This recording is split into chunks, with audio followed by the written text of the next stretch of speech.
nice. I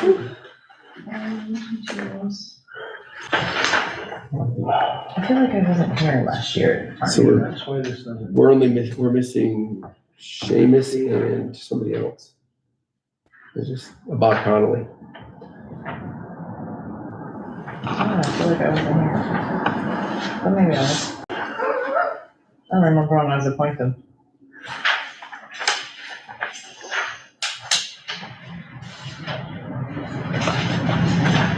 Oh, there's Michelle. Good morning, Michelle. There we go. I'm neither. Have a chair. Sure. Spot. Nothing to say here. There's a chair. It's over there. Pretty cool, nice next to you. No, I'll be here. Okay, I got all right. Nobody wants to sit next to Jamie. it. I got it. Should be good. So now the careful transfer. I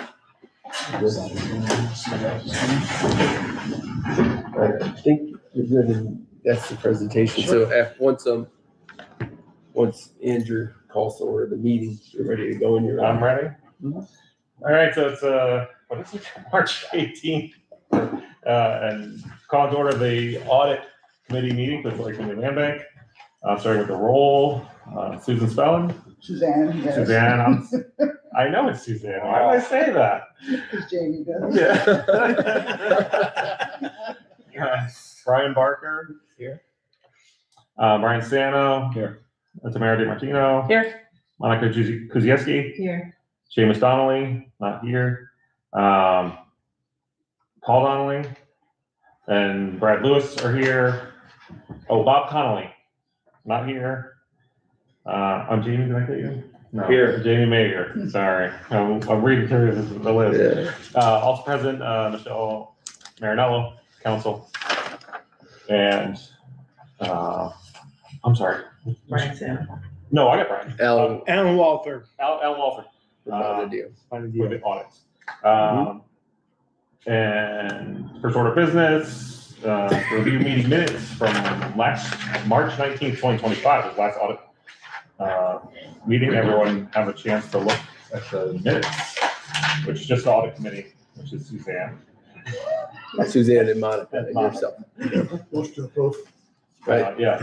Well, you're not part of the committee. Well, does the committee have to motion Yeah, I or? think so. Yeah, so, Yeah. Committee first. so, I move. Second. all in favor? Aye. Aye. Motion passed, minutes passed.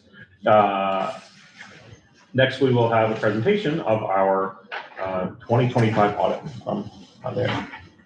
We have Excellent. this PowerPoint on the page or on the screen there. Paul will run it for you, Okay, perfect. unless you want to stand up there and present. Okay, however you want to do it. If you're all right standing there, I just assume sit here. Perfect. Just to introduce myself, I think I know most of the people in the room. My name's Alan Walther. I'm a partner with the Bonadeo Group. We are the land bank's auditors and have completed the audit of the financial statements for the year ended December 31st, 2025. I provided drafts to Brad. I don't know if you've seen the full financial statements, but I did a PowerPoint presentation. I think it's easier than flipping through pages. So if you could, roll it to the next page. So the scope of services, the services we perform for the land bank, our primary objective is to audit of your financial statements and provide an opinion on them as of December 31st, 2025. In conjunction with that, we also issue a required communications letter, which is required every time that we do an audit.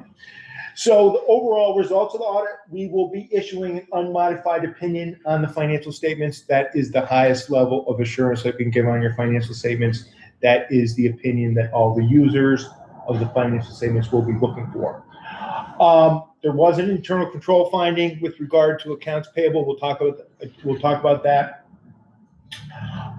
There were no compliance findings, and a big thank you to all the land bank staff, which is Brad, for all the assistance in helping us get the audit done. An audit's a collaborative effort. We can't audit what isn't provided to us, and it was, very, very smooth audit.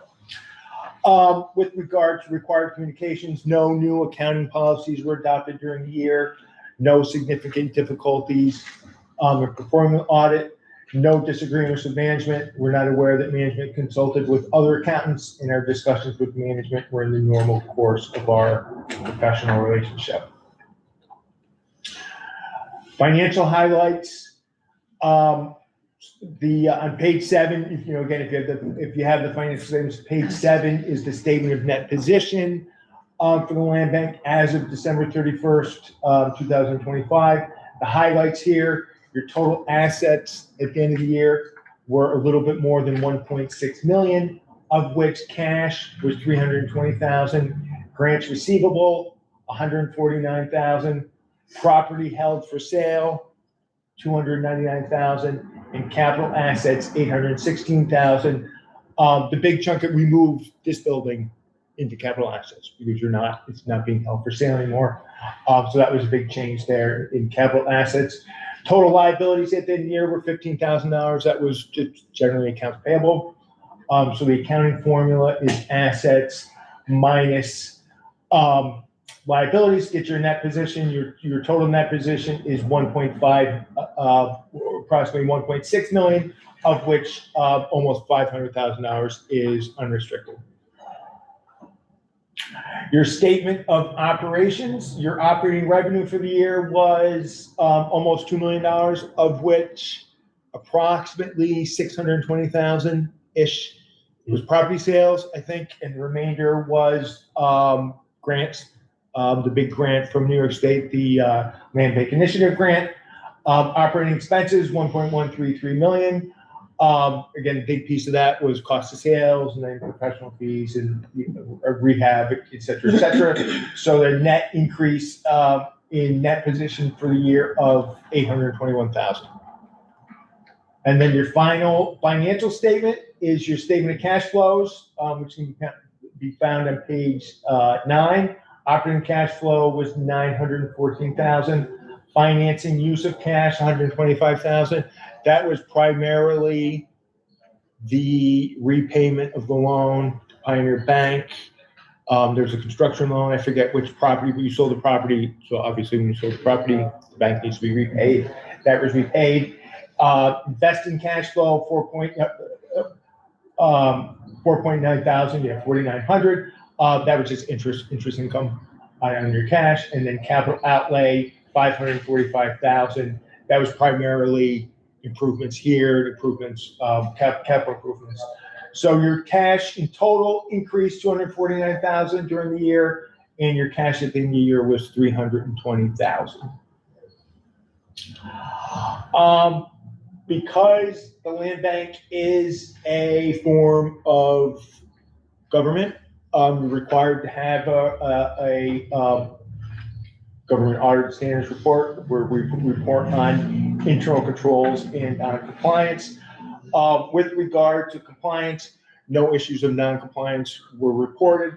With regard to internal controls, there was issues with accounts payable, the way that accounts payable were reported. Accounts payable, the two biggest things, and Brad can jump in and fill in as needed. The two biggest things that we saw: contract liabilities were when you signed a contract, the bookkeeper was recording the entire contract amount as a payable right then, which is not the way that's done. You should record it as the work is done.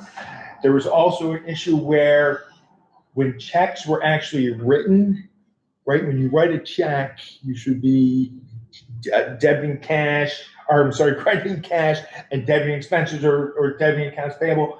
The cash transactions were not being recorded until they were cleared, which again was not correct. So we, meaning Teresa, my assistant, and Brad worked together. We cleaned that all up. The financial statements are accurate, but there was issues with the way that things were reported during the year. So we need to comment on that. Otherwise, no other internal control issues and no compliance issues. So Alan, that significant deficiency is more of an accounting structure versus like a management of the process, correct? Correct. Yeah. Management of the process was fine. It was just the way, again, I mean, with contracts, if you sign a contract for $100,000 to rehab this. It's a commitment, right? But you don't record that until as $20,000 is completed, you record that. So it's just just So incorrect. you cleaned it up. your We journal cleaned it up. assessment. Yeah, we cleaned up. Teresa and Brad worked together, sorted through things and got things in the right buckets. We went through the cash at the end of the year and got that. So it's all, the financial statements are correct as of the end of the year. And then, just for the audit group, in the regular meeting, we're gonna be addressing some of the accounting controls, in hopes that we won't have issues with that moving forward. And did that have any impact on the parish reporting? No. Parish report uses the audited financial statements to report. Yeah. All right, good. Thank you. Hopefully. So do we now, do we motion then? Yeah. Yeah, so do I have a motion to take the audit to the full meeting for review and I make a motion to recommend the audit to the full board. Second. all in favor? I Aye. Motion passed.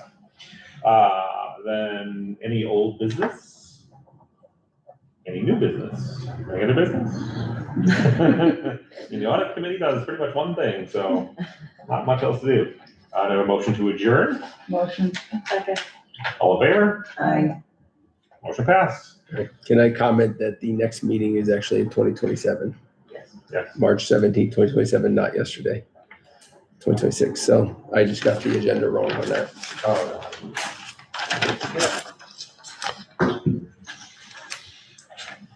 All right, Jamie, you're on the stage, I believe. Welcome to stage, if you like. No, he's gonna stay just. I you're did gonna call. pass it. Oh, got it. Okay. Then you can. Bear with us. Thank you. Good morning. Today is March 18th. It is 8:43. Call to order our annual Board of Directors meeting. We'll start with the roll call. Monica Kuzieski. Here. Andrew Cooper. Here. Tamara DiMartino. Here. Brian Parker. Here. Brian Sano. Here. Suzanne Spellin. Here. Kim McPherson. Here. Jamie Baker. Here. Absent is Bob Conley and Seamus Donnelly. We also have here with us Executive Director Brad Lewis, Project Manager Paul Donnelly, Counsel Michelle Marinello, and our Auditor Alan Walters. We will start with the review of our meeting minutes from February 25th, 2026. Motion. Are we, is it as the annual meeting? Are we reviewing minutes from the last monthly meeting? Yeah. Yep, Okay. so actually, yeah, It just has a fancy title. But it's not February, it's, the meeting minutes should say March 26th, 2025. I have the right meeting minutes there, just the wrong date on the agenda. So at the April meeting, we will approve the February meeting minutes, because the annual is year over year versus monthly is the past one. So we, in lieu of the monthly meeting, we're having the annual meeting this year. For next year, we can, it's really the same meeting, technically speaking, so we can approve Both. In April. in April, So both in April. next month we'll approve this month's. Yeah, because it's Okay. not different actions, but it's still Sure. a regular meeting technically. Can I get a motion to approve the meeting minutes from February 25th? Make a motion to approve. Second. We clarified March 26th, 2025. Yeah, I think we're first, aren't we approving the minutes from the last annual meeting, which we didn't Yes. realize Yes. need to be its own meeting, but Correct, it was, so we have Yes. separate minutes. yes. Yeah. The February meeting minutes are online on our website, but they are not here in paper for you guys. You can approve both if they want to. You can also wait till next week or next month. Let's just do this, whatever's in front of us on the topic. Yep, March 26th, 2025. Okay. So you Just have a so I motion know and what a I'm second. talking, just so I We're know. approving last year's annual meeting minutes. Is anybody else looking at the agenda? Yeah, the agenda is wrong with the date. That's all I needed. Yeah. March 26, 2025 is, you look at the second page So on I your have packet. a motion on the table to approve the meeting minutes for March 25th annual meeting, And I have correct? a second. And I have a second. Is there any discussion? We just have it. All in favor? Aye. Any opposed? Any abstention? Meeting minutes passed. Now, we do not have the minutes from February 25th, correct? They're on our website, but So we'll do that next week. Yep. Okay, now we will review our report from Bobby. Which we just did at Yeah. our audit committee meeting. Would you like to discuss anything in the full board? you could move to the resolution now. That way, if there are any questions, Alan can go. The resolution was down in other business. Right. Or down in new business, except the audit. Yeah. So we'll move to resolution 26.5, resolution to approve 2025 audited financial statements. I make a motion. Second. Discussion? I just want to make sure that it's understood that the significant deficiency that was found is an accounting process that was incorrect. Not anything to do with Brad or Paul or anything. It was an accounting feature. It's a process and a checks and balances that needs to be cleaned up on the accounting side of things. So thank you to, the team for making sure that those financials are accurate now and the journal entries have been done to reflect the changes that are necessary to fix the deficiency. And it's noted that we will not have that next year. Yeah, and just to comment, I said this would happen in January. Correct. It was one of those situations where during the meeting in January, I said, we shouldn't be booking them this way, but this is the way that our bookkeeper insisted on. So it wouldn't be a third-party vendor if they didn't have the right or the power to tell me that they believe differently. If they didn't believe differently, or if they just followed what I said, then you really don't have any check on me. So. That's okay. Anything else? All in favor? Aye. Any opposed? Any abstentions?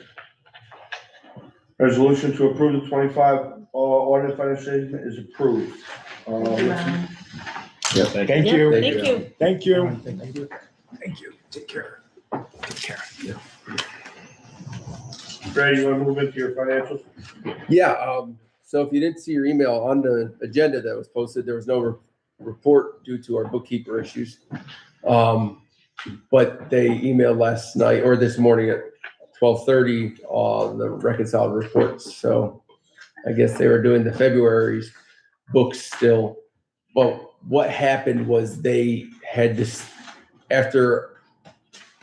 so it's a long comment, but it starts with, we did the audit and we didn't have support from the bookkeepers. So if you looked at last month's meeting reconciliation reports, they were done by me. And in the process that we have right now is if I do anything, I immediately tell the bookkeeper so they can fix anything they think is appropriate. They have the power to go above and beyond me because it's them on the line, not me. But I had to clean up all the way to February 1st to send to the auditor so the auditors can look at year-end stuff. And that's part of the accounts payable thing. When a check is written in December 15th, say, and the vendor waits till January 9th to cash it, that was something, like Alan's saying, that was cash, like we didn't have availability to that cash last year. We actually lost it last year when we wrote the check. Just because the vendor waited to cash it doesn't mean. So the auditors want to see the transactions that happen in January so they can make sure that anything that happens in January wasn't actually applied to 2025, which is one of the comments Alan made. So they were unavailable. So I did the reconciliation reports. It was fine to do the audit. The audit's really easy. For me, I guess, just the process I have with keeping track of the checks written in our receipts. I have them filed nicely in our Google Drive. So whenever they asked for a statement, I was able to get it to them right away without shuffling or trying to figure out where in the files it is. It's just all the audit prep is done in the moment, so to speak. If we wrote a check today, I would have that filed away for the auditor today, not waiting till the end of the year. So that being said, they got us the book, the reconciliation reports for this month this morning. So I printed them out, and they are the last only stapled piece of paper that we have here. You know, there was an emergency with our bookkeeper, and that's why last month they weren't able to do that work or be available for the audit. The backup person during the audit period was also unavailable for 2 weeks. And, you know, I CC'd Monica on a lot of emails just to have the sort of accountability of making sure that anything I communicate, she would see it as a treasurer. But it just sort of was an unfortunate timing, and I would assume that there would be a good CRM, a customer resource manager, that would take note of when a fiscal year ends for an accounting clients, and also take note of when you need to be prepared for an audit. So that way, year over year, they were our vendors last year. And so this year, I think they would know that this would be coming up and that we would have to be available for it. But the problem is we started with a gentleman named Ryan, moved to a woman named Jessica, and then moved to someone named Gabby. So Gabby is currently our person since October, and these issues started happening with the accounts payable in October when they decided that we were going to book things the way they did. So that being said, we have the financial report here, and also upon finding out that our audit was completed without our bookkeepers knowing about it because they were unavailable, even though I emailed them, which I've shared that email with both Jamie and Monica, they decided that they're behind us, and in order to catch up, they needed to increase their service level for us, which also increases the rate that they charge. So I thought we weren't getting books because they raised their rates about 70% on our month-to-month bookkeeping duties. And I think it was a situation where they realized they weren't being engaged with us. And that this is my generous interpretation. They weren't being engaged with us, and they wanted to raise the rates to make it so that they would engage with our organization. That being said, you can kind of see, I mean, obviously this was a midnight reconciliation.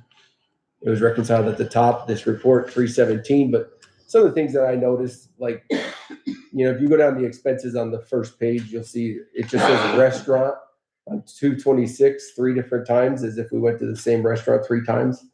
We actually didn't go to the same restaurant 3 times. It was 3 different restaurants.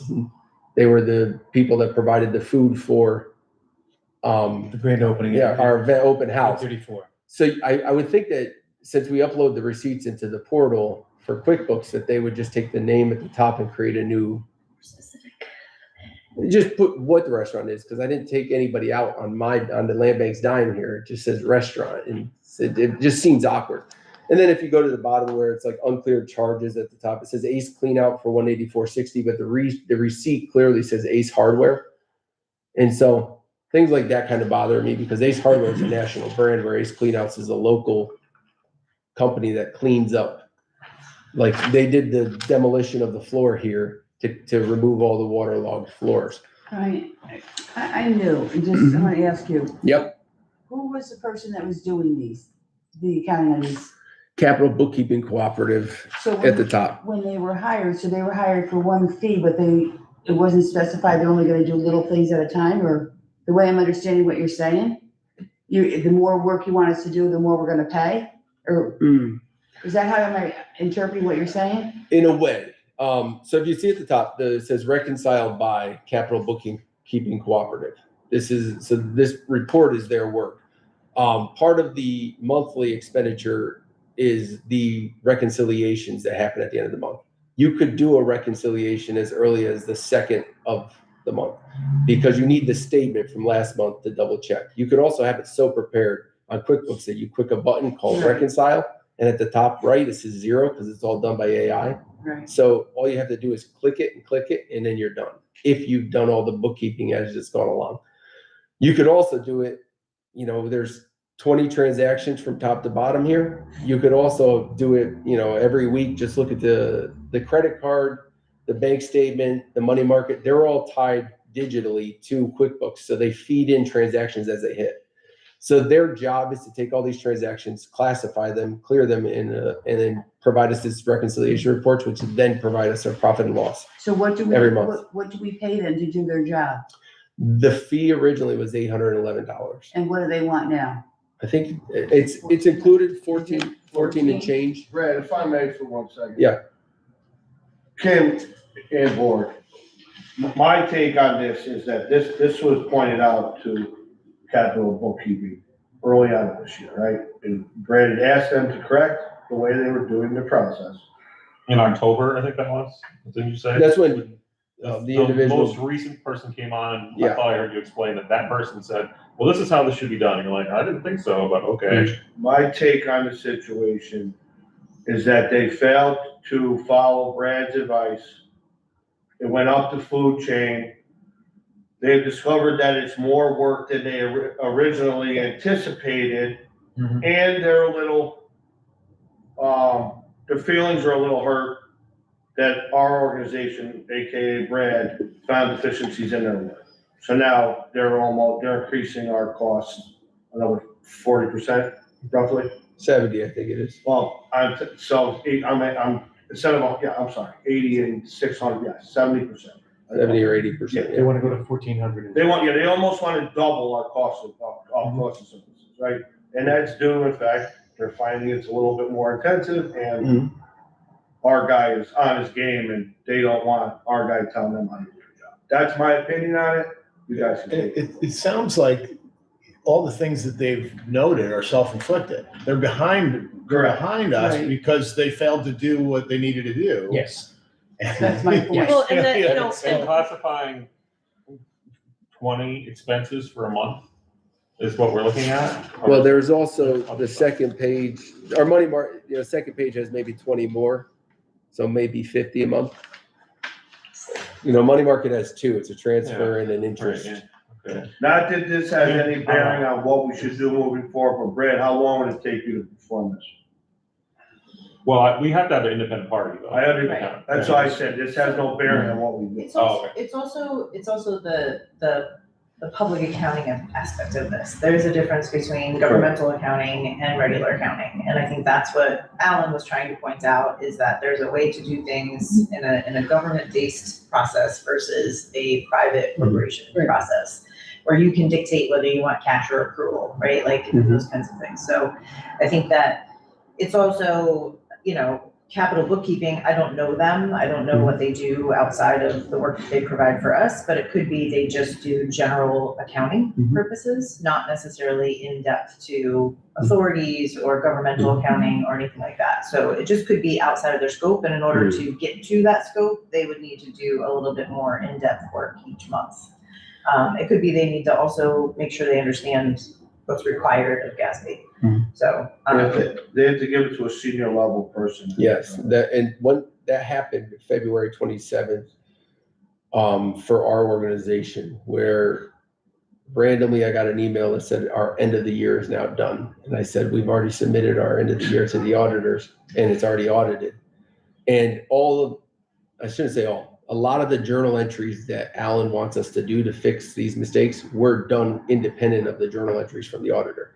So I think it's the individual bookkeeper that was assigned to our case that actually didn't understand this, and the people above them weren't looking in on the work. And when you say GASB, anything that that is required of all the different accounting things are things that would be something that you would take during the CPA exam. They're taught all these different things: accrual, cash, modified accrual, whatever it is you want to do, however you want to translate it. And yes, in government, it's assigned to you versus in a private organization can be, you can choose whatever you choose, you have to keep with though.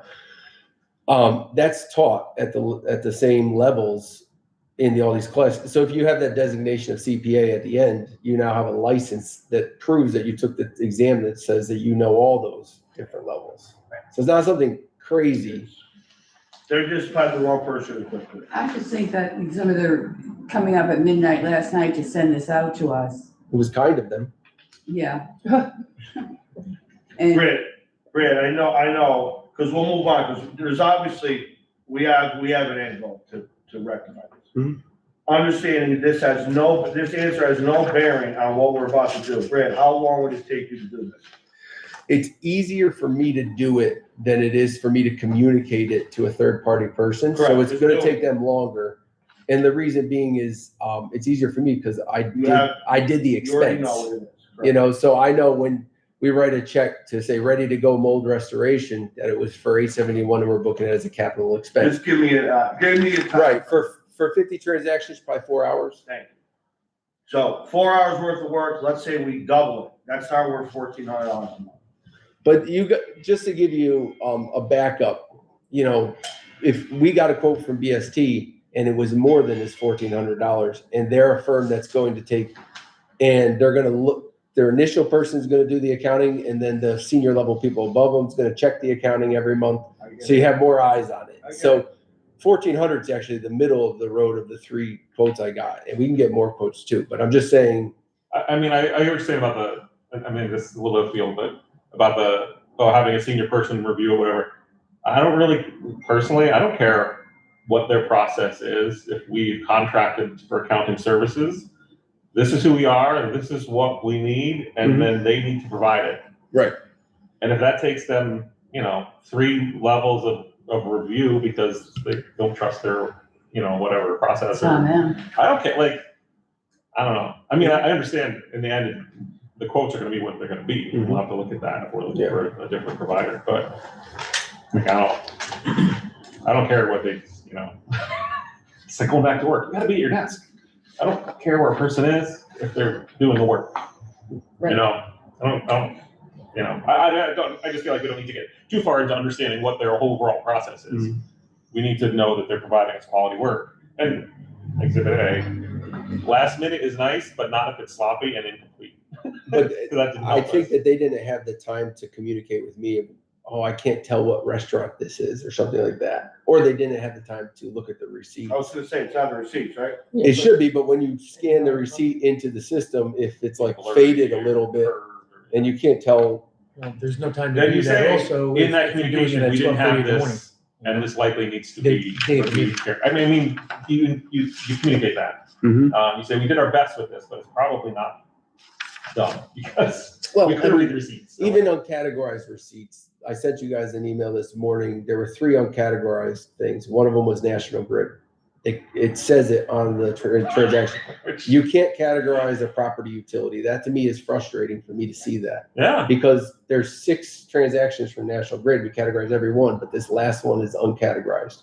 So I think, just to kind of keep the meeting moving along, I think that, we recognize that there's deficiencies in the accounting process we have, and I think we're gonna look at that later on in the agenda and potentially have a change in services, potentially, if you believe that. But I think in essence of time, I think we should move forward. So, so our financial report is really, it's available, and like you said, we've talked a lot about it, so we can move on if you'd like.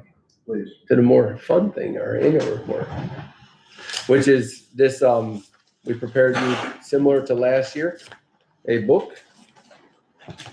And so we'll go through relatively line by line. If you guys notice, we have a picture of 791 sold. I think that was one of the first things that was supposed to happen when I was hired, and we accomplished that in 2025. It feels like ages ago now, because it feels like 10 months. It's 10 months, but it happened in 2025. So that's why we're reporting on it. And it's the cover of our book. And we also we had an individual named Randy Rumpf do a marker drawing of it.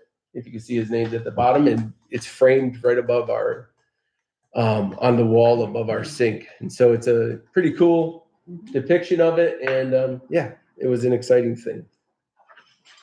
So this is our annual report delivered today by me, with Paul, definitely helping. So we all know our mission statement. It's to redevelop vacant, abandoned, and underutilized properties through community partnerships and strategic planning. Our goal is to encourage economic growth, long-term sustainability, and new opportunities for all Troy residents and businesses so we can build a stronger neighborhoods and a greater quality of life. And obviously it's Paul and I working here. And we have our board of directors. That's all of you. If you don't like your picture, get me a new one. We can upgrade it. And we still have one vacant Lansingburg School District seat. We have a corporation council, Whiteman, Osterman, and Hannon. And Bonadeo Group, we heard from today, they are our auditors. Part of the annual report, we have to sort of just express who was at what meeting for the general meetings. And so I used the initials that we use in our meeting minutes to put everybody's name down. So those are the attendance records of our board. We missed our November meeting. It was canceled with no business. So that's why there's not that last box filled in. These are our committees, and I believe we're voting later to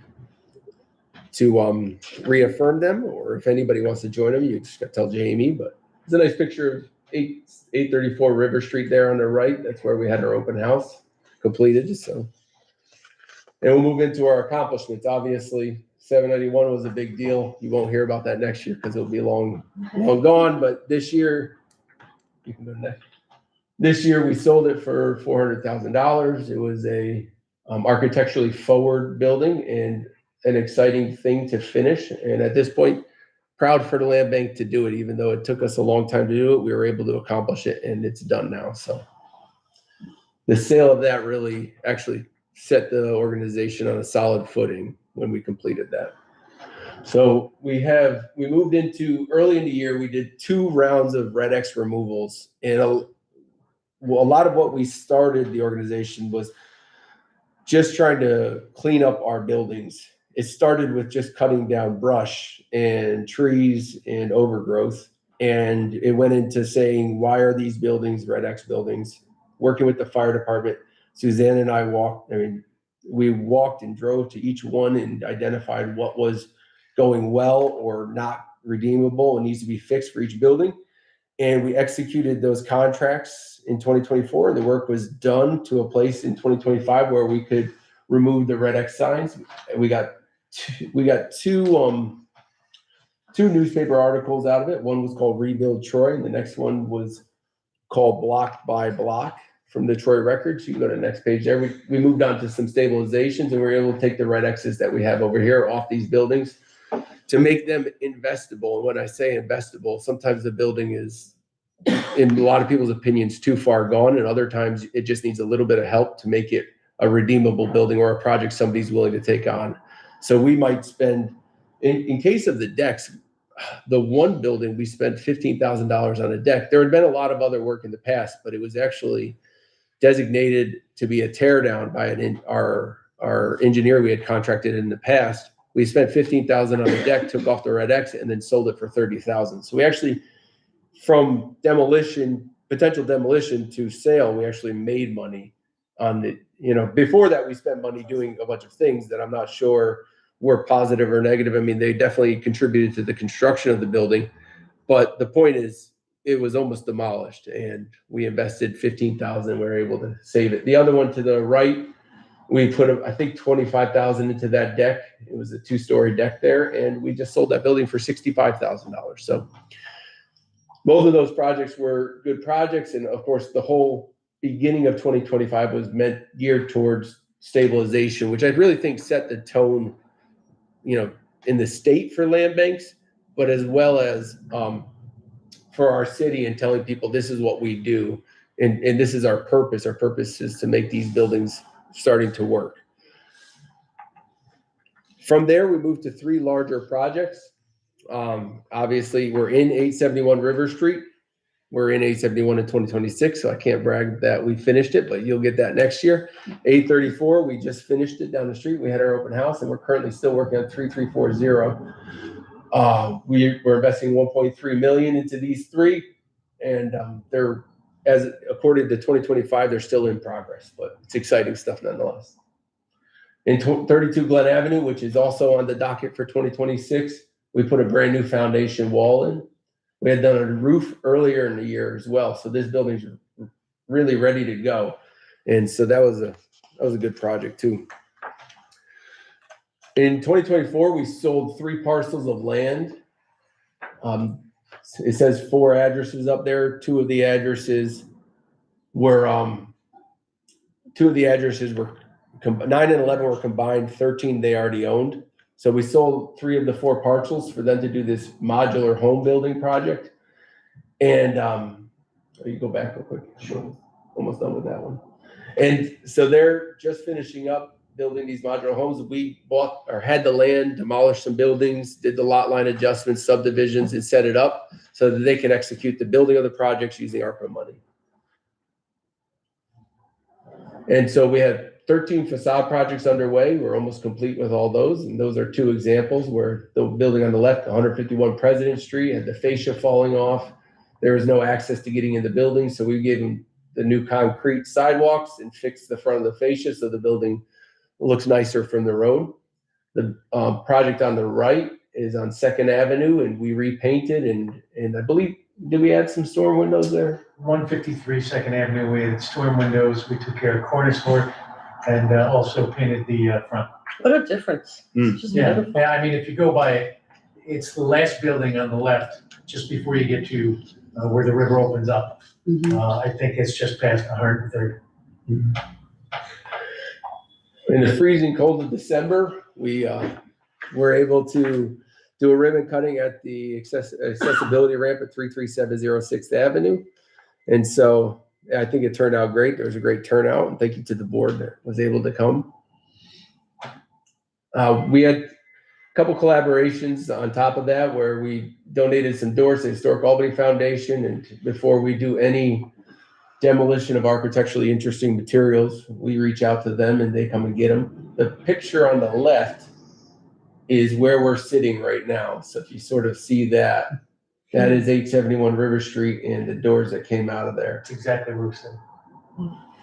So yeah, if you could look to the right of the gentleman with the green shirt, the floor there was a little Harry? concerning. Earlier in the year, you can move on next one. Earlier in the year at 32 Glen Avenue, we had our 2nd annual firefighter training.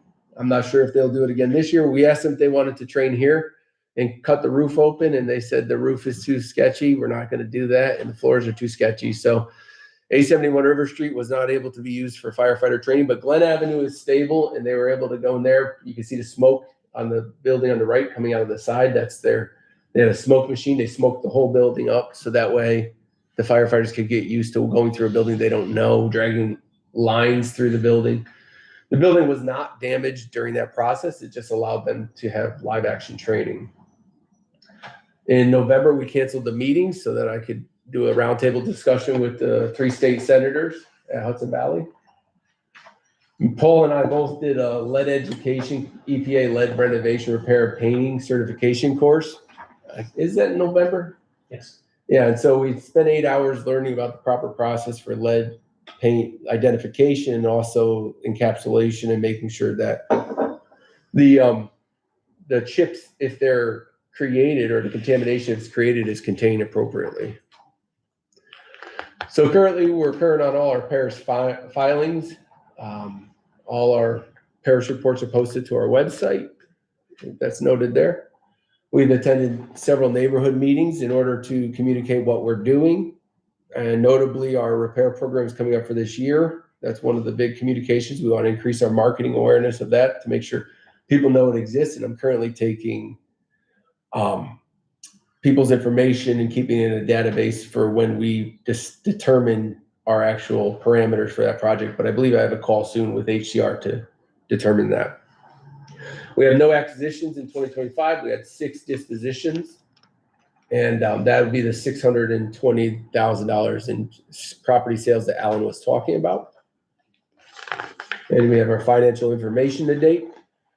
This year we closed out our ARPA grant and we had $38,879 in expenses. And there was enough room on the page, so I figured I'd list them out because they weren't that hard to list out.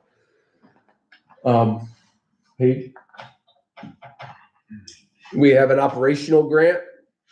And we get $200,000 a year for different buckets of money. We have about $300,000 of expenses that could go towards this $200,000 grant. So operationally, we're deficient about $100,000, which is made up by property sales and things like that. We were awarded an LBI Property Services grant for 2026. So looking forward, we're excited about that project. The projects for both the repair program and the 3 building stabilization programs where we're going to fix 3 buildings. Our financial statement is a little different than Allen's because of the change from property from sale to property for holding.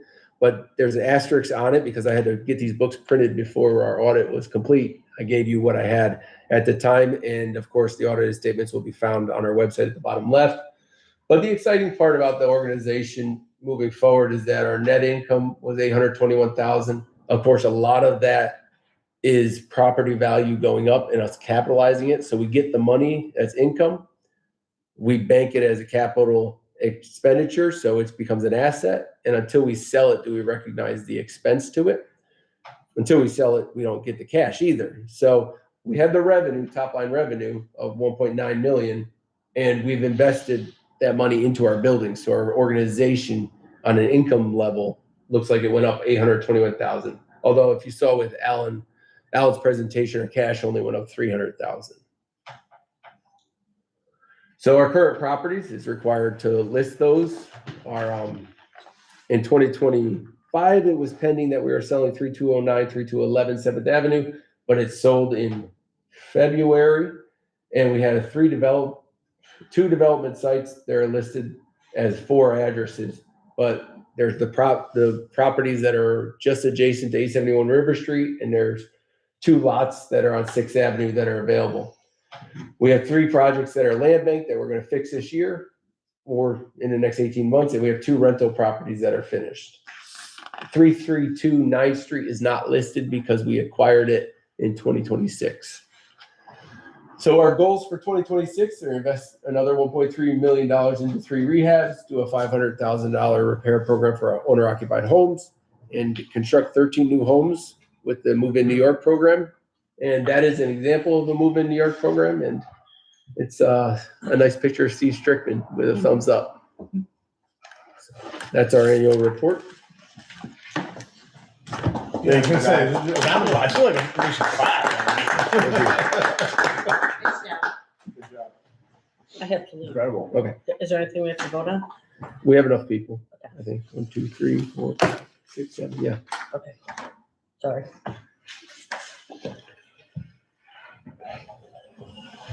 Can you take off? You good? You guys up? I gotta go. Yeah, okay. Yeah. We'll move into, excuse me. We'll jump into new business. Resolution 26.6, a resolution to certify the 2025 Harris report. I make a motion to approve the 2025 Harris report. Give me a second. A second. Any discussion on that? All in favor? Aye. Any opposed? Any abstentions? Resolution to certify 25 Harris report passes. Let's talk about the pet policy form that is in the pet addendum lease that Brad has in our file.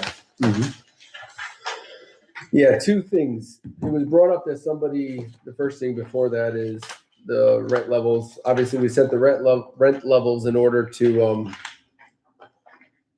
attract certain, dollars to come back into the organization so that we can spend them for our continuing work to solve vacant building problems in the city of Troy. That being said, somebody put in an application that was qualified and asked us to consider reducing the rent to $13.50.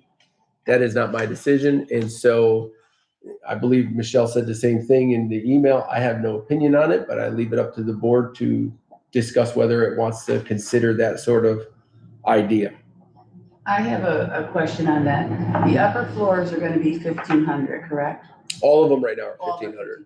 But the upper floor, they have an additional room. They have the office in the front, yeah. A bonus room, it's not large enough to be considered a bedroom. So if the downstairs doesn't have that, Correct. so would that be something to drop the rent downstairs to the $13.50? Because it doesn't have, I don't know about, I don't know about the exact numbers, but it makes some kind of sense to me that they might be different, right? Because there's Right. less square footage, there's another space. I mean, if I'm, Just to clarify, it's about 64 square feet less. okay.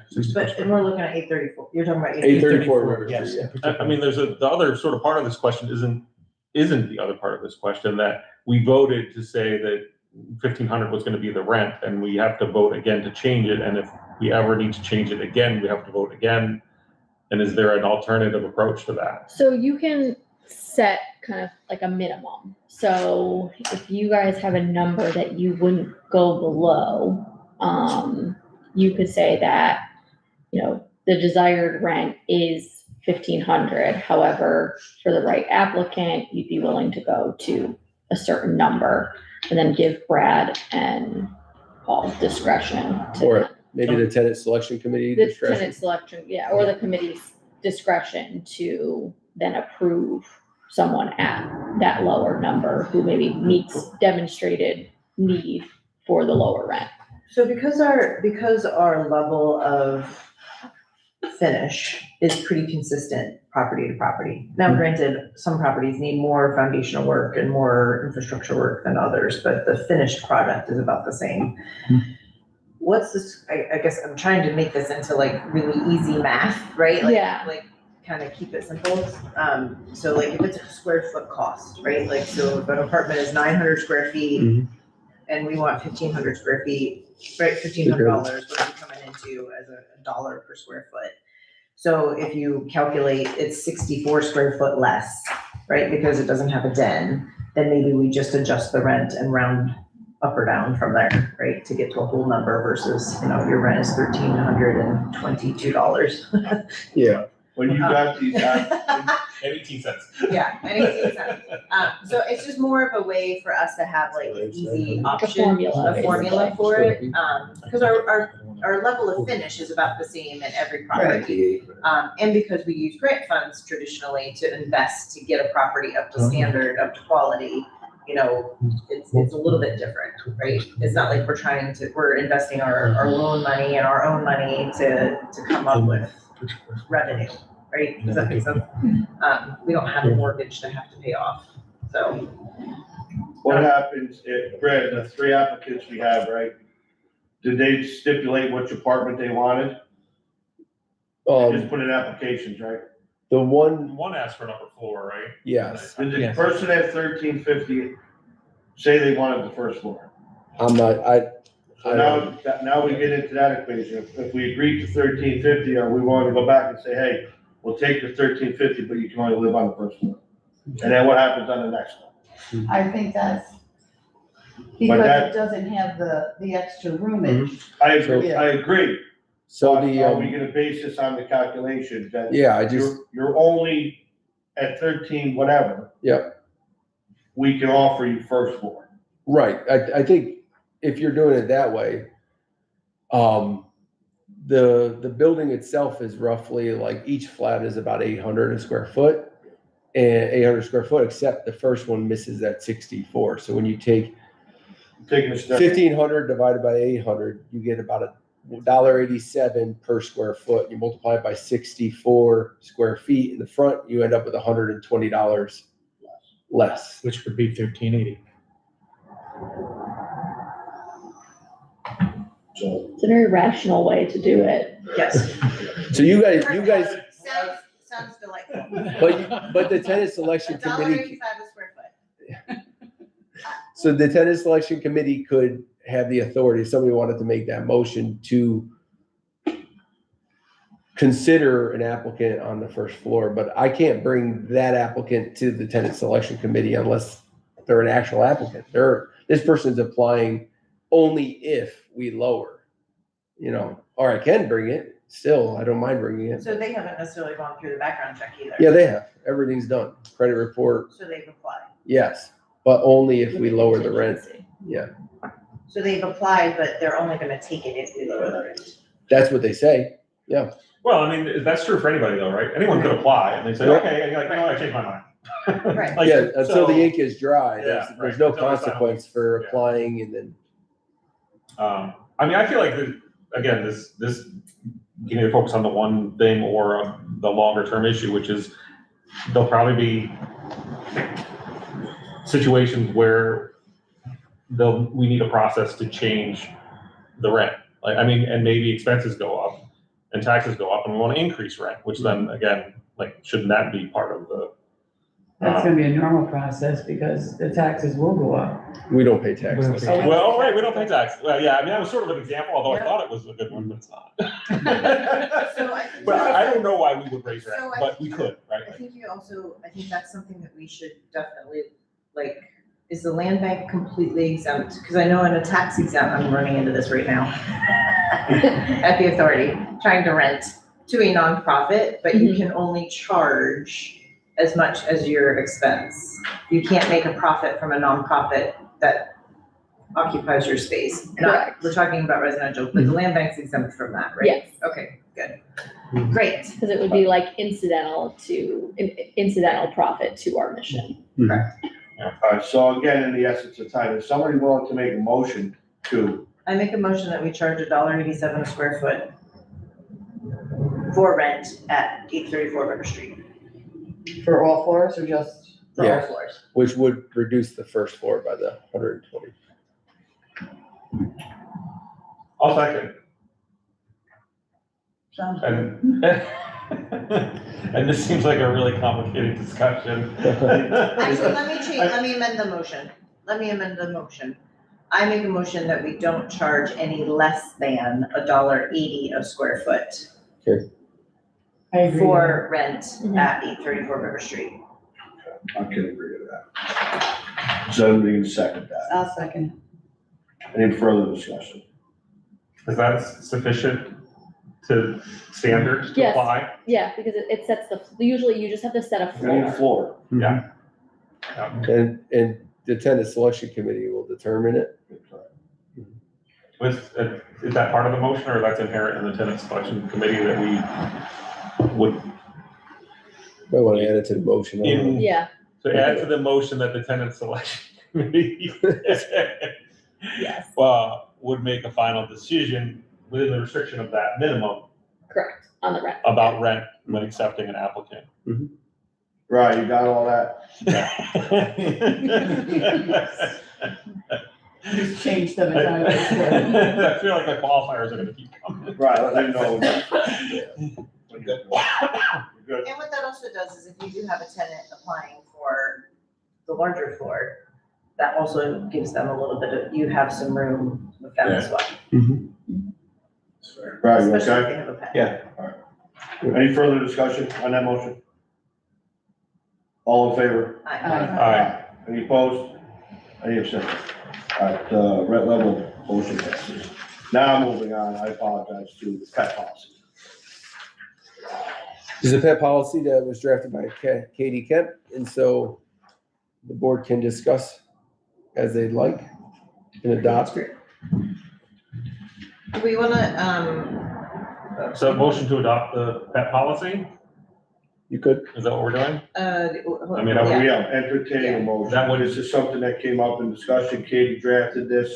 So if you guys would like to adopt a pet policy, we'll entertain a motion. We don't, I would like to amend this though, to actually put the number of pets. No, thank you. Does it have to be on the floor first, though, like, before we discuss, or can we just discuss? Sure. That's why, Yes. that's why I We'll do motioned. an That's what I amendment thought. to amend it. Okay, so I make a motion to review the pet policy. The Second. amendment. I second. Yeah, do you want to? Yeah, so I would like to amend the pet addendum to lease, to actually,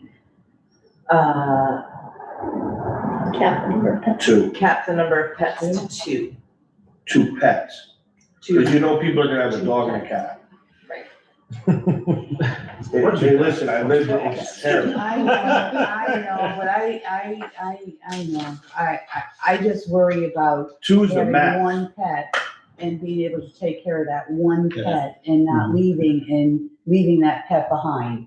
So it's stated. That's my fear. That's in here. The tenant would move out and leave behind their pet? Is that what you're saying? Yes. these are people with 580 credit scores or greater, so they're somewhat responsible. I've seen people with higher move out, leave pets behind. Oh, yeah. I would say, I would like to cap the number of pets at two. I would That's two support dogs, that's two cats. Within that one size dog, of an one apartment, cat. 2 pets is a good, Yes. When you're talking about 650 square, or 700 square feet, I don't, One dog and one cat. You can't have two dogs and two cats. 2 pets, Two pets. You can have two dogs in? yes. Oh, what if they're just little cat-sized dogs? Pets. I mean, that's the thing, right? You could- Right, 2 pets. It's like 2 cats. That is So, a And a thing. fish. More than 120 pounds. That's like 10 cats. Right? I do one under protest. 1 pet, you think? Yeah. I have to agree. I don't. I mean, it is, pets have a risk, and it's mitigated by. 21 years of being a landlord. I mean, Yeah, I'm gonna- So everybody We knows, also I'm get a deposit saying and a pet no. fee, right? 0, Okay. No pets? no pets. I'm not in favor of pet. You know 40% of Americans own pets right now. I'm with you on that. I'm Yeah, I'm with COVID you. I'm increased. zero Tough. pets. Yeah. 40% of we Americans could aren't landlords. applicants Indicate they have pets. Because who's gonna- I am. We'll have it until somebody gets bit and then they Nope. sue everybody. I don't care about that. I know what they do to my apartment. I know. Well, I'm looking at the whole. Paul, you wanna clean up after pets? You know, my tenants, some have Yes or pets. no? No, I don't. No, I don't. But like Monica said, 37.8% of Americans have pets. So I don't want to alienate 40% of the potential rental market either. I get it. I'm only And doing both. if you're asking my general opinion is 1 pet is plenty. But are you gonna say no to somebody who has 2 little kitty cats and they're so cute? Yes. Yeah, well, 274 I'm just, pound I'm playing devil's advocate. If I'm we're playing the devil's advocate. landlords, then yes, I mean, if Yeah. it's a property that, I've seen apartments slip in 6 dogs, Oh. it's ridiculous, Oh, I know. and I think no pets. It's up to you guys, Just for the record, the reason I'm saying no, why I do no pets at my apartments now is because once I adopted a pet policy, we started with 1 pet, right? And then it grew to 2, 3, a dog, 3 cats, 2 cats. Sure. Now the attorney added to my lease that I accept pets. Now it's harder for me to get all pets out, right? When I had a no pet policy, if they were in there was grounds for me. They violated their lease. Once I allow a pet, I didn't put a number on it, unfortunately. Now I don't have grounds to terminate my lease. Is a fish a pet? Ask an attorney. Is a fish a pet? Yes. Is it? Yeah, Of course. I didn't, I'm A just, bird, a fish, I mean. right. I'm just wondering if there was a fish tank in it, okay.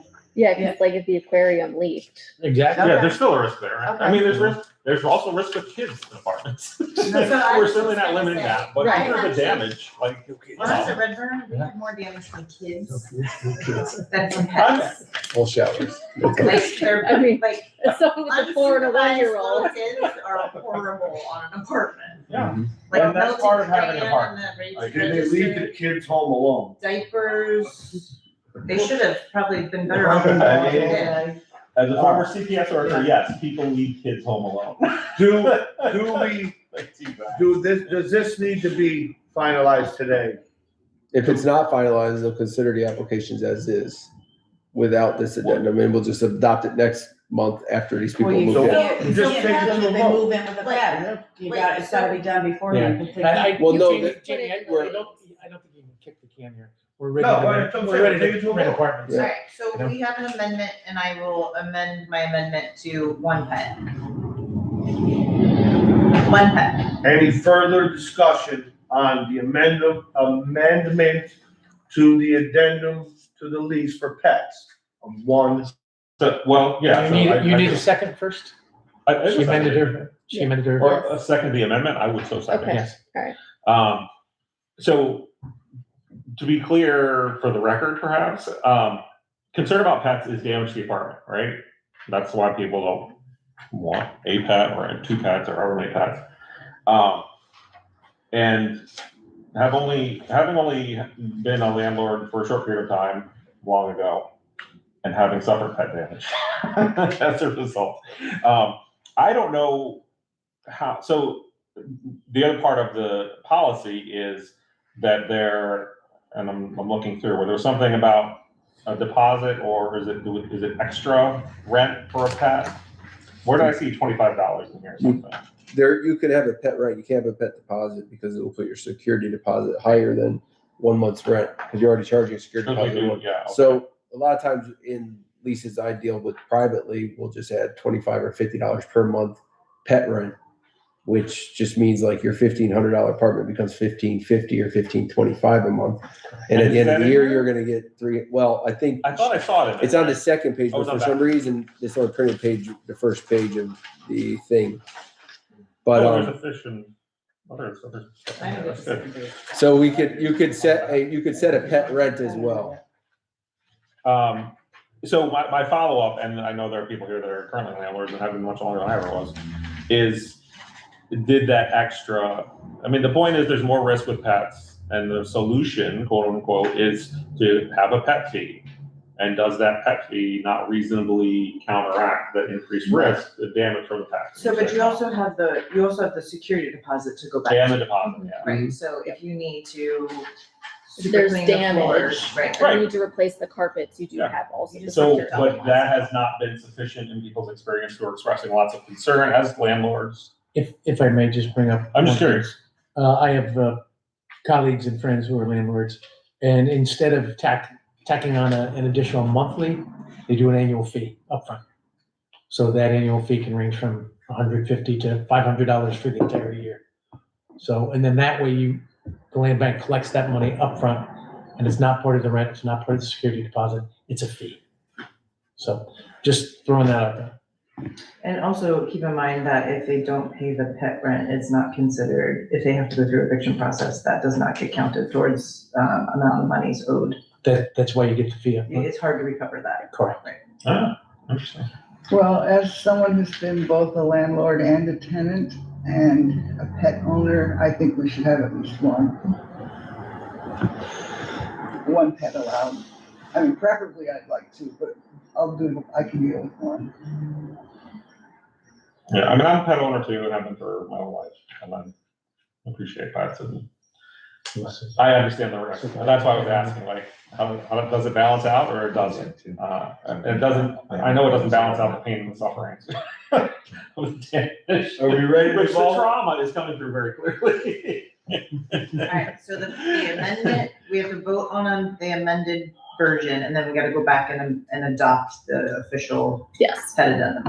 So we're voting now to approve, to change the amendment, change the addendum to have one pet listed. All in favor? Aye. Aye. Any opposed? Aye. To amending this policy that is not adopted? Yes. Okay. Yeah, so you're Okay. shutting down yes, you're voting no because you don't want any. Okay, and you're voting no too? You're right. Okay, so I don't want any. you don't want any pets. Okay, so we have 1, 2, 3, 4, 5. Brian, did you vote? You voted aye. Slow roll this. I'm still thinking. I don't want to be a hypocrite. After COVID, I folded because a lot of people did get pets, and I do have a tenant with pet, but I'll slow roll it. Brian? One pet. I'm all right with one. Brian Sano? Yeah, one. Suzanne? One, Kim Ash? None. Jamie? No. Monica? Yes. Andrew? And yes, for one. Okay, so the amendment to the pet addendum passes. 5-2. Yes. Okay, now we need to vote on the pet addendum that states that there's only one pet allowed in addition to the other items that are listed. Brian? Are we gonna adopt a fee for this? Did we talk about the fee? Oh, the fee. Yeah. There, Okay, well, amended in fee. the current There's a monthly. version, it's 25 added to rent. I recommend 500 annually. Which that's is, kind of high. That's high. I mean, that's like 40. well, it's less than 50 a month. Less than Yeah. 50 a month. 43 a month. Yeah. I charge $50 a month now.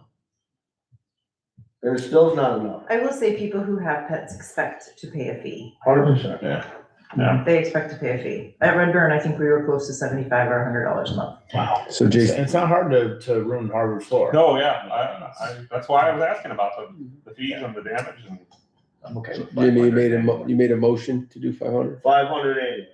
Is there a second? All right, any discussion on that? All in favor? Aye. Aye. What's Right, so we just need a second amendment to the amendment. Correct. Okay, so we To have be one, clear- I so would also our vote. running totals now, we have one pet and a $500 annual fee. So those two amendments to the pet addendum included, and now we will vote on the pet addendum As amended. as As amended. amended with the Twice. $500 fee And one pet. And one pet. and one pet. I make a motion to approve that, what we just said. Can we get a second? Can I just add that there should be a D after license where it's pink? License. Edit. Yeah. Okay, we'll fix that one. Yeah. Michelle, that's on you. Final. We'll slow roll this as well. Brian Barker, Yes. Brian Sano, Yes. Suzanne Spellin, Yes. Kim Ann McPherson, Yes. James Major, no. Monica Kuzieski, Yes. Andrew Cooper. Yes. To be clear, if you vote no, it means you have no policy at all. Yeah, I don't Which want means you that. could- Which means you could have pets, but it still passes. It still passes, but I just don't want pets. Let it pass. I'm voting no. I'm voting no. All good, all I'm good. voting for the policy, but I'm voting no for the Listen, pets. Go ahead. in my history with politicians, it's good, Jamie, you're all right. It passed, he's People good. vote no to pass a budget. They'd rather have no budget for a city versus Just no. saying. I'm Continuing sorry. resolutions. I'm All sorry. right, next. Next is the bookkeeper. Discuss the bookkeeper. I went into it in depth. I was asked to get quotes from the executive committee. I got 3 quotes. So you got 3. You got BST, we have BST. Molly. Molly Gilmer and then, our existing quote from Is that who the third one is? and from Capital Bookkeeping Cooperative. They trigger a procurement problem with this new quote. I could probably just procure the professional services for the next 6 months and then we'd have to deal with it. But the problem is to sign this contract would put us over the $10,000 per year that I can unilaterally do, which over 10,000, you need 2 quotes. So we got 3. Okay. BST is probably the more professional of all the 3 of them in that they're well-known. They're very good at what they do. They're also the most expensive. So you're really looking at, most firms are gonna charge sort of like an onboarding. That's what BST is doing. They wanna get to know us and they're gonna charge us to get to know us. It's very normal. And after they get to know you period, they're about $22,000 to $3,000 a month. 2,500 that's the second page of this. They gave me a bunch of handouts that I provided with you. They're about 2,500. Molly, CPA, Molly at? $800 a month. And Capital Bookkeeping Cooperative is $1,493 a month. You've worked with Molly before. Yes, She's by herself? yeah, she's a Do we have an CPA. issue with just one person by themselves with other businesses? It's up to your board. She's a CPA. Mhm. Obviously, it says it here. You verify, you know that? Yeah. So, so full disclosure, BST is my accountant now. And I connected Brad with them because I know that they do tremendous work for us at the authority. They are super well versed in government accounting. They literally work with the auditor, like they're involved in my conversations with them. They're invited to the audit committee or the audit meetings. They go hand in hand. They do the general, like live time, they provide a lot of the documentations that instead of, all of that responsibility lying on the administrative staff, it actually rightfully lands with the accountant and the accountant of the team. So that being said, I guess my question to you, Brad, is when you did talk to Laura, like I know what I pay, but for my monthly payment, I send her invoices. She cuts the checks. She does the monthly accounting. She does all of the stuff that she does. She submits my Paris reports. She completes the Paris reports. She certifies them. She does my payroll. She does literally A to Z, anything having to do with accounting. And or payroll services. So I guess my question is that what they are proposing here in this dollar amount for the month? No, you can see from if you take page 2 and 3 and put them together, there's a note on managed services with audit month end approach. It says could impact the volume of this new grant.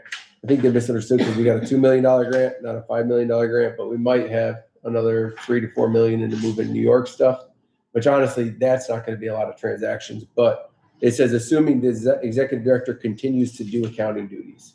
This monthly cost is assuming I still do things like the parish report or the reimbursements with the state or some level of writing checks, because obviously bill pay would increase the cost of it. And so I think they still assume that I'm gonna be doing duties.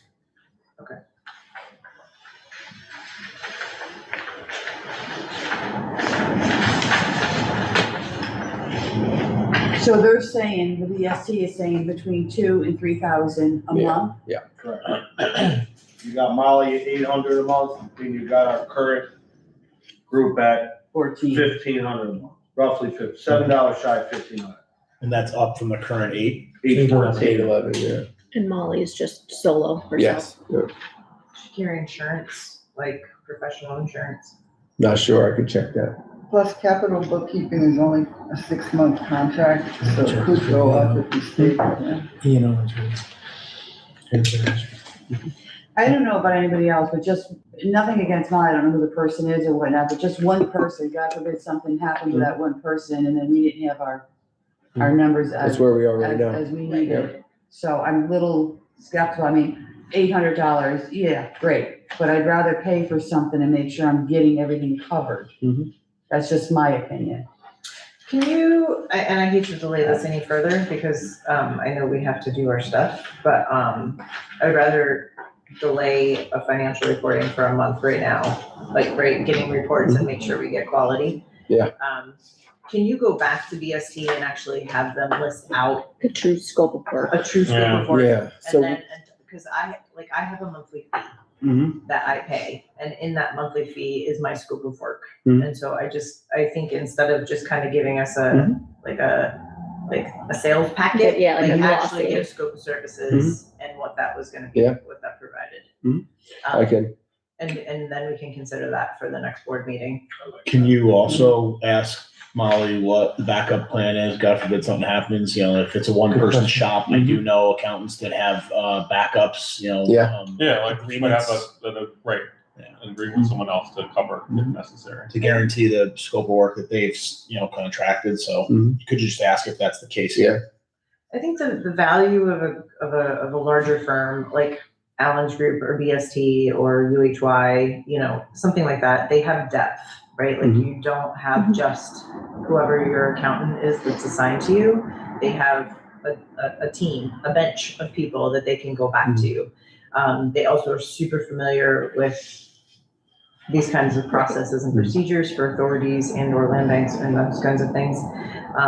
But it's also the ability to get that little bit of a CFO aspect to it. I know we kind of roll that together now, but it's also a way for us to kind of look at those things a little in the out years. I just want to say that, and I know Monica, we dealt with the previous land bank, and just my opinion here, I see where this land bank is going and where it's moving forward, and I really like seeing what's going. I don't want it to fall into lackadaisies the way it did before, and I think you got a great board here that's gonna do, to make sure you do what you do, and I think you guys are doing a great job. And I wanna make sure you have your tools to do what you have, and if we gotta pay more for it, but I think Monica is looking into more of the scopes. I'd like to get that information. I mean, I agree, like a bigger, more comprehensive, available level of service is Just- great to have just it. then- If and when you need it, you're gonna pay more upfront just for the potential. As opposed to, you know, a one-person shop maybe can do what we need now, but what if something comes later? Yeah. However, I think we do need more information. sure. The larger firm may align more with, and I know we didn't get to it yet, but you know, what you'd sent over about like what the future holds. If things go in the direction that I think we all hope they do and in alignment with what you did share, it may be the bigger firm that puts us in a position to deliver on that. I never wanna not give people opportunity like a Molly, right? Right. Like, cause I think that's Yeah. super great I that get she's that. doing that, but my concern is not only singular person, but also she doesn't have experience in governmental accounting. All of her stuff is private accounting. And that's a learning curve if all of a sudden you're coming in and you gotta get up to snuff. Right? And it's also the availability. But you have to pass the CPA exam too, which is part of it. Understood, but you can pass something and not You necessarily can pass with a C. focus on that. Right, like for a corollary, I passed the bar exam. Technically, I could litigate a case. I can't Right. litigate a Right. case. You learn. It's I'm not not your an It's more to attorney. learn. It's Yeah. not your specialty. Right. And this is, like, there's firms out there that government accounting and public accounting, like this type of stuff that we're doing is their specialty. Alright, so we can get to our last two resolutions, Brad, we're gonna, Get a scope of. yeah, get a scope of work for BST, ask Molly if she has a backup plan, ask Molly if she has insurance. Actually have Molly and a provide, scope of work. have all three of them An provide a equal, scope of yeah, work. yeah, we should have. Well, I the think, same I think capital bookkeeping did that. So just And go I back to provided capital bookkeeping's scope of work to the other two to bid against, to make it apples to apples. That being said, I didn't tell them the price. Right. I screenshot Yep. just the left-hand side. I should add that, before everybody was here, Alan was sitting here and I asked him about his opinion on if I just did this myself, which is super easy. He said it's perfectly fine as long as you have the segregation of duties, which is you approving the expenses, you guys looking at the reconciliation reports. To Brian Sano's point, at any point, BSC will take us as a client. So when you have a scalable land bank and you need those services, you can go ahead and move forward with them anytime. Moving past all of that, it's just a small thing, which is like, we're going to create an anchor. It's going to drag the land bank an extra whatever amount of money. And if you guys, my final point is that, you know, during our executive committee meetings, Brian Barker said, well, you got to make sure you're here for 20 hours. And my fear is, I'm wondering, what do you guys want me to do? I know you guys think I work 40 hours, but this is my opinion, direct, is this is a very easy job. It's very nice. I enjoy it, but certain aspects of the job are the things that fuel me, and you guys are going to vote to move them, and I'll just sit here and wait for meetings and talk to people, which is nice, but there's not 20 hours of meetings a week. So just something to consider. So you want So you're more saying work. your experience so far is that you have had the capacity within your 20 hours to The only thing, address a lot of this I work. had two things to do this week. The parish report took me 5 hours, and this board meeting. And then I think I have something later to do, but I don't think that anybody is nervous that we're not getting things done here. But the effort that it takes me to do it is not much. So in the interim, continue the work. You continue to work. Let this capital bookkeeping close its chapter.